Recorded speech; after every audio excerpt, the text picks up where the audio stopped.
Welcome, everyone, to Healing Wednesdays, the Circle of 12. I'm Lee Caroll. And I'm Monica Morani. Well, again, indeed, we are back. Every Wednesday we do this. Every Wednesday of the year, we come together and we have special guests and we talk to them. We have questions and answers, meditations, and, of course, channeling.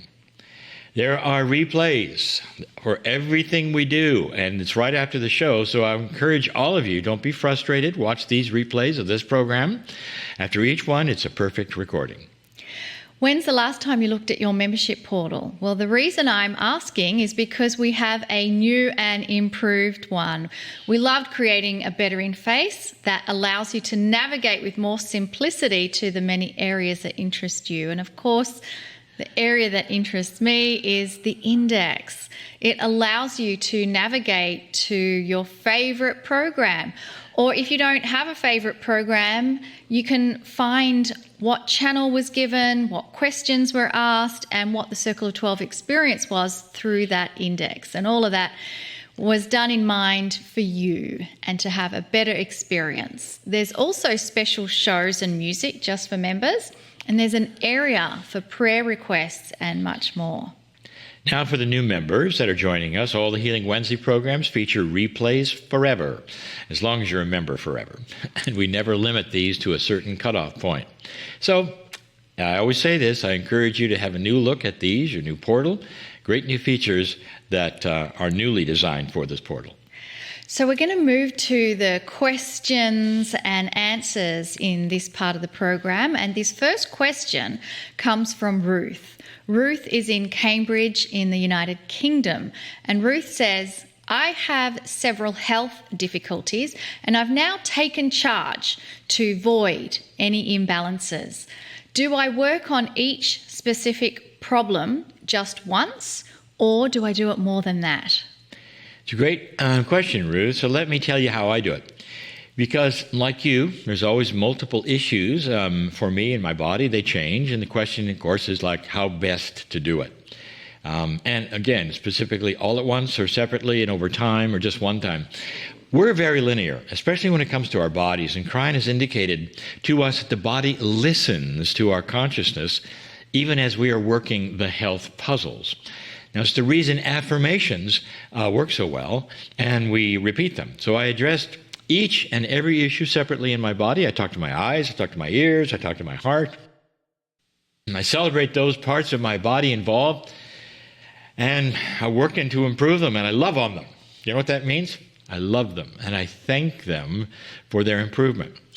I do this even if there are unresolved issues, and there always are, until they resolve themselves. And this is how I do it. Now, your body and my body, it hears our consciousness and actually then over time changes chemistry. That has been proven. I do it daily. That's the answer you wanted. I do it far more than once, just like affirmations. Now, the reason that my body is still in 3D, that's the reason. My body is still in 3D. That's the reason why I do it in 3D instead of just one time. Our body has cycles. It has cycles of night and day. It has cycles of life. It has regeneration. It has biorhythms. It counts the days in its current state. Can you see this, how this works? If I had a higher consciousness right now and I had a more ascended DNA, I probably could do this just once. But most people, including myself, are not that evolved, not yet. So what I would like to do is digress for a moment, which I love to do, because I teach about this very subject. So I'm getting off the subject a little bit, but I'm going to return to it. Even as I discuss this on this program, I know it sounds kind of corny in the light of the consciousness we grow up in. I'm going to talk to my cells, and I'm going to have a healing. Now, I can just hear some of my past friends saying, Lee, you're delusional. You're fooling yourself. Go to a doctor and get some drugs you need. Now, that statement echoes so much of our society, doesn't it? Our society has what I'll call a consensus reality that I talk about all the time. They never investigate anything. I mean, they just believe what they're told. There's some investigation, but not on certain subjects. That consensus reality is a truth that seems to be real since everybody around it says it is. My past friends, again, here's what they say. Lee, If there was any validation in anything like this that you're doing, doctors would know it, not just a few weird people like you. I have heard that. How many of you have heard that? Well, it's not just a few people. In some cases, it could be an entire culture and a whole country which successfully practices these things. But many times, my critics, they don't get around much. They don't look around. They don't travel much. They believe what they grew up with, consensus reality. So beliefs of many kinds, based on the culture you grow up in, they're almost impossible to change. Now, my culture, maybe yours, is a high-tech chemical drug culture. If you doubt that, just watch commercial TV in the United States after 10 p.m. any night. Millions of dollars a month have been spent telling the general public what's wrong with them and what drug to call your doctor for. You know I'm right. The power of our consciousness can and does heal, period. That's been proven over and over. Many books have been written about it. The guests on our show talk about it. Even the MDs who are writing the books and the guests on our show. Healing Wednesday is based on this. And many are actually starting to listen and learn that indeed there's much more than we were told. But the processes vary, of course, and each are very unique to every individual. Our Western culture's medical science is not. It's generic. Have you noticed? One drug for everybody, since all chemistry seems to work the same. That's what we've been taught. Well, it doesn't. Ask any doctor if every patient reacts the same way to whatever they do. So my personal healing process is to love my body's issue, work with them daily in an individual way. I look forward to a day, of course, when we might just have a time where we just do it once. That is possible. It is possible. But I say most of us need the repetition, since we're still in bodies that need that repetition. It matches their cycles. Thank you, Ruth. I know I gave more than you ever asked for, but I do that. I'd like to take another question, and this one slightly goes outside of the guidelines that I tell you about. Those guidelines are very simple. Ask questions others can benefit from. Don't make them personal because we're not therapists, and keep them concise and short. Well, this one's not necessarily short, but I feel it has such benefit to all of us. So let's take a look at this question that's outside of what I normally do, because it's beautiful.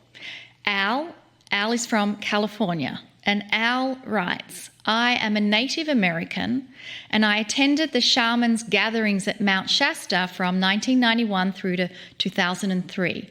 I am also a Circle of 12 member and follower of Kryon since the early 2000s. I attended your gatherings at Mount Shasta whenever possible. The shaman at Shasta repeatedly instructed us to reward away evil. No one seemed to know what she meant. Could it be that the shaman at Shasta was telling me the same thing about healing that Kryon is telling us now? I understand Kryon's teachings to say, in my own words, that we are created perfectly and have many experiences on the earth. Well, I had a powerful one this past June. The doctors call it a name that I choose not to use. I've had good health all my life, nearly 79 years, and after 3 or 4 weeks of pondering, I said to this experience, you can go now. I will remember you so I can continue learning. And with gratitude, I just sent it away, and it went within 3 days. Did I just reward away this experience? Al, you can call this anything you want to. We can talk about it all day long. The truth is, Al, you just healed yourself. Can we all just take a moment, take a deep breath, and celebrate Al? These are the stories I love to hear. Real life, practical self-healing. Wow. There are several comments I want to make. First, let's talk about the Indigenous. This is a membership meeting, so I'm fairly certain most of you know how I feel and how Monica feels about the Indigenous on our planet. We have regularly sought them out. We just love to sit at their feet and listen to what they tell us and have to say. They have wisdom, healing methods, and vary what I'm going to call high-tech consciousness solutions to common areas. Yes, I said high-tech. I consider the power of our consciousness and our relation to the earth to be one of the highest tech energies on this planet. But what I've learned is that they often speak in stories and parables, which is the orality methods of their ancestors, and it's the way they learned. Our culture of today doesn't communicate that way. So a great deal of Monica and I's work with the Indigenous is what I would call interpretation and even translation. Sometimes it's like learning a new language entirely, but almost nothing they speak of is actually literal. Almost everything is conceptual and very profound, many layers in its meaning. Again, they learn differently in their cultures, and many never had books or even written language.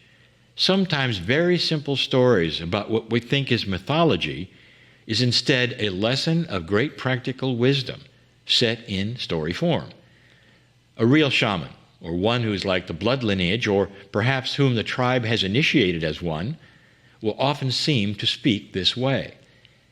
When we're with them, we listen carefully, for they're giving core truths in their own cultural way.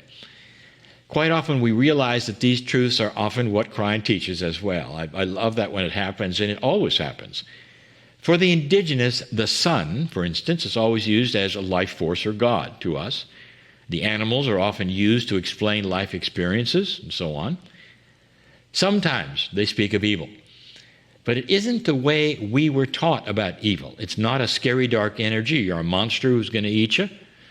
But the human reaction is the same as if it was. So their word evil often is an embodiment of fear itself, or for those who might cause ill. I'll get back to that in a moment. We're just with the Navajo Nation, and we know of some of their traditions and their stories. Beautiful. Now, their skinwalker, not the Navajo name, that's what we call it, is seen as a type of harmful witch who has the ability to possess and turn into